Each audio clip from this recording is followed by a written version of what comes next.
What's up, guys? So when I installed the bigger turbo, or the 1752S turbo on this car, a lot of the comments were, hey man, can we do some more polls? Can you talk a little bit more about it? What's it sound like? What's it do?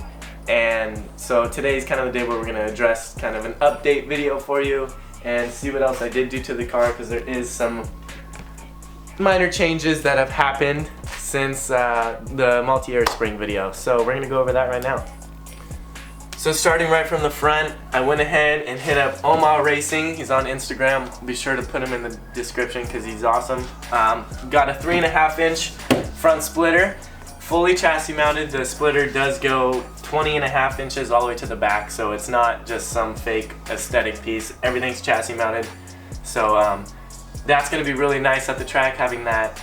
And then from there we did end up, me and Ben, I don't know if we showed you, but we made these vents. We took out my running lights and we wired in some blinkers. Since I do still drive it on the road every once in a while, I do have blinkers, but I will be eventually running my intake down to here to get some better airflow and cooler temps.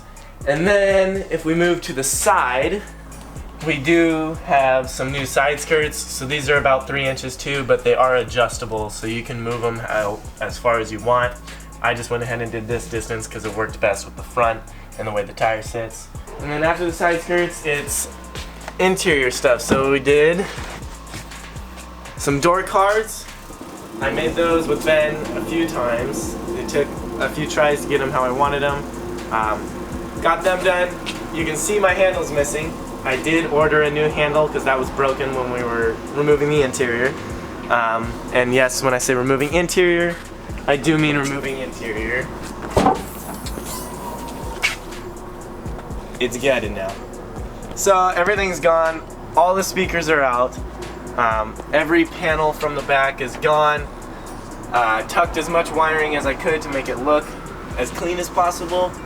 And there is going to be more being removed when I get some other things in. So I'm going to do seats, and then I'll be able to remove the front carpet. I just didn't want to take out my seats and then put it back in.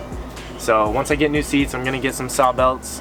I think they're the Titan seats or the GT3s.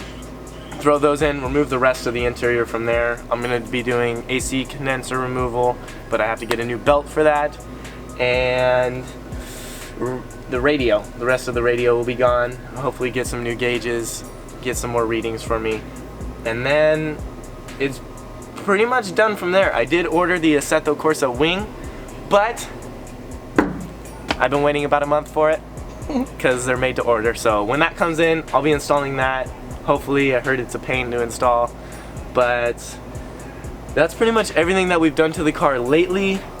Full gut, save some weight, aero, door cards, and yeah, that's pretty much all I've done to the car since the multi-air springs. But we are gonna go ahead and get some more sound clips for you guys, do a little bit more driving so you can hear the new stuff, and hopefully satisfy you. Just so you guys can see, this is what the door panel looks almost complete, but with the handle. So there is a handle, and then the door pulls. I ordered more saw belt pull straps. They're gonna be in tomorrow. So I ordered 2 more of those to put on the fronts, and then move that other front one back to the rear. So they're both the same because they redesigned them. But yeah, that's pretty much the complete one. Had to slap it with the Valley Crew because we're the Valley Crew.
Alright, so that's some sound clips we had originally. We had a GoPro up here so you can hear all the blow-off noises and intake sounds, and we also had one on the back hatch.